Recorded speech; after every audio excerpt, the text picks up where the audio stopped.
I'm not someone new to the gacha space. I've played Genshin Impact for 5 years, Honkai Star Rail for 3, both of which I eventually had to drop for reasons. I've dabbled around with the less mainstream gachas like Reverse 1999, Honkai Impact 3, PGR, Nikkei, and the OG Arc Knights. Currently, my gacha portfolio is Zenless Zone Zero, Arc Knight's Enfield, Weapons Mead, if you can call it a gacha, and one particular game that I consider is the gold standard for the industry, Wuthering Waves. Their waifus are top tier, their combat is insane, and the story is absolute cinema. Now, before I glaze Kuro and their game, WuWa is not a perfect gacha. It has received a fair bit of criticism for its massive file sizes, which at this point is starting to filter out mobile players and some PC players, and the performance optimization can be sketchy. Wuthering Waves looks amazing. I really don't think that justifies it performing worse than Cyberpunk 2077, though. I'm barely hitting 60 FPS in the open world these days on a 2080 Ti. I mean, it's a 5-year-old GPU, but I simply do not think that an anime-style game should be eating that many resources. But I'm sure that Kuro will fix this eventually, which brings us to the topic of discussion for this video. Wuthering Waves is the only gacha game that respects you as the player and your time. Let's rewind the clock back a little bit and go back to 1.0, where WuWa launched with a skip button, and it was seen as a weak move because the most common argument against it was that it compensated for bad writing or a bad story, which I think is missing the point.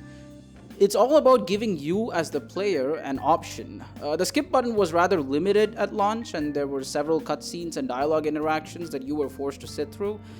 Trust me, I know, because I rerolled quite a bit back then. But over time, it's been updated to let you skip pretty much anything in the game except for pre-rendered cutscenes. For the record, I'm someone who always reads through the story in any gacha game that I play, at least in the beginning. I don't really skip cutscenes because I believe that a large chunk of the content offered by these mainstream gachas is the story.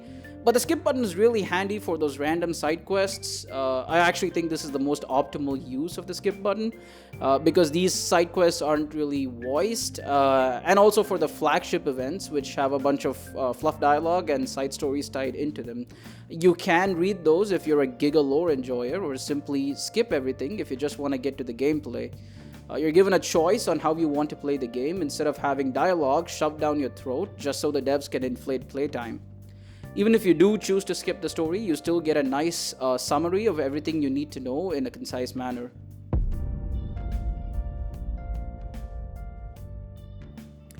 Wuthering Waves has probably added more quality of life features in a single update than Hoyo has added across all 3 of their games. Some of the notable quality of life improvements was the loot mapper at launch, which was leagues better than the treasure compass. We got faster boss respawns for people who wanted to farm echoes, another change that took Genshin years to implement. We got a gender swap for the main character, which I think every gacha game should have. We got skips for lower stages of both the endgame modes, so you don't spend 40 minutes every reset just one-shotting trash mobs. And more recently, we got targeted merging. Apart from the ones I've listed, Kuro has always been on top of what the community wants. If there's an issue like a new interface that doesn't have a claim all function, you can fully expect it to be fixed in the next patch. The devs aren't perfect, but they always respond to player feedback eventually. With the 2.0 Renacida update, Kuro revamped the exploration systems in the game. Going back to my previous point about other games trying to inflate playtime with pointless activities like 300 chests, each giving out 1/10 of a pull, Kuro added a new system where the game points out all the chests and collectibles for you. Like every area after 2.0 has the majority of chests grouped into treasure spots. And as a free-to-play or low spender, you probably want to be getting all of these chests because over time, it does add up to be a considerable bulk of your pull income. Now, the most optimal way to do this used to be using a video guide and alt-tabbing every 15 seconds to see where the next chest or puzzle is. And most of these games offered a way to locate chests. It's simply not enough because you will still miss out on a large number of them because whatever mechanic they use often leaves out hidden chests or ones that are tied to puzzles or secret quests. Not Kuro though, the map clearly shows you every single treasure spot and puzzle in the game, so you can actually spend time playing the game and taking in the world instead of watching a YouTube video. For those of you out there who enjoy exploring the old way, there are still some hidden chests, but these don't count towards your 100% exploration progress, and I honestly think it's a very elegant solution that satisfies everybody. Personally, I hated having to use a guide for exploring because it felt more like I was marking things off a checklist. So WuWa launched with a pretty robust movement system. You had sprinting outside of combat, which did not consume stamina, and you had the standard stuff like wall running and gliding. But with 2.0 and the introduction of flight, everything changed. Movement is actually fun now. Instead of just teleporting from one area to another to be efficient, you actually feel like using the flight system because it feels good.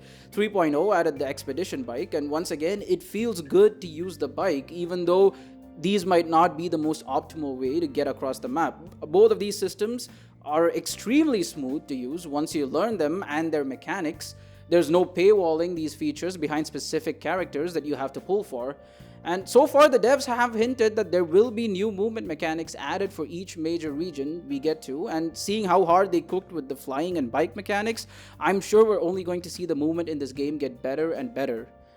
Stamina mechanics and daily chores. At the time of recording this video, WuWa has the fastest dailies in the endgame. You log in, kill 2 tacit fields, and that's it. Your dailies are done, including your stamina usage. Kuro had the amazing idea to let you claim double the rewards with double the stamina consumption, of course, for pretty much everything in the game except for boss kills. And the best part is there is no limited resource you need to stock up on. It's just an option there for when you want to farm things. Once again, player choice. There's no going around collecting flies once a week or stocking up on random tickets that let you claim double rewards. Now this next section is going to discuss 3.1 spoilers, so if you haven't played it yet, then I highly suggest you click off the video right now. Thank you for watching, and subscribe to get notified for my next video. I really appreciate you for being here.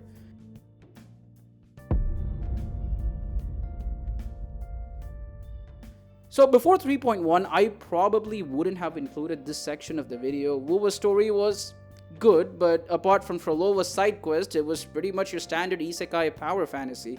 The girl was in trouble, you as the rover come in, save her and the whole world, everybody wins, happy ending. Gacha game stories generally suffer from not being able to make certain writing decisions because of the rather parasocial nature of a certain subset of gacha players, which causes them to use fake outs as a way to add stakes to the story. This way of storytelling has been so overused that most players are sick of it. Just look at HSR.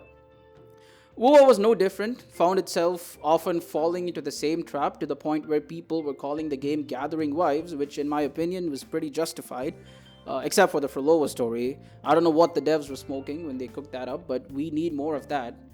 3.1 is when everything changed. It introduced Amit, and with her, a new dynamic between her and the MC, that of an adoptive daughter. While I don't want to get into too much detail about the story because that would extend this video by another 2 hours, I like how it added actual stakes to the plot. It was honestly the first time I was on the edge of my seat, not knowing what was going to happen next. The fake out happy ending and the reveal of the time loop, along with the slow realization of what Amit had to do, was immaculate. I was literally screaming at my monitor. Like, Kuro is one of the few devs that have started using music with actual vocals, and for some of these scenes, it really paid off. If Kuro keeps up with this level of story writing and presentation, I genuinely think WuWa can become one of the best open world action RPGs. Notice how I didn't say open world gacha RPG. I'm saying it can have the potential to compete with single player giants like the Witcher series, Nier Automata, Cyberpunk, and Bioshock. It's a story that respects your time and doesn't waste it. And with that brings us to the end of the video. If you made it this far, thank you for watching. If you have anything to add or refute the points in my video, leave them down in the comments. I would love to read your thoughts and opinions. The loop will close, and the high Roy will survive. Hi, Matt! And we will find each other in the frost.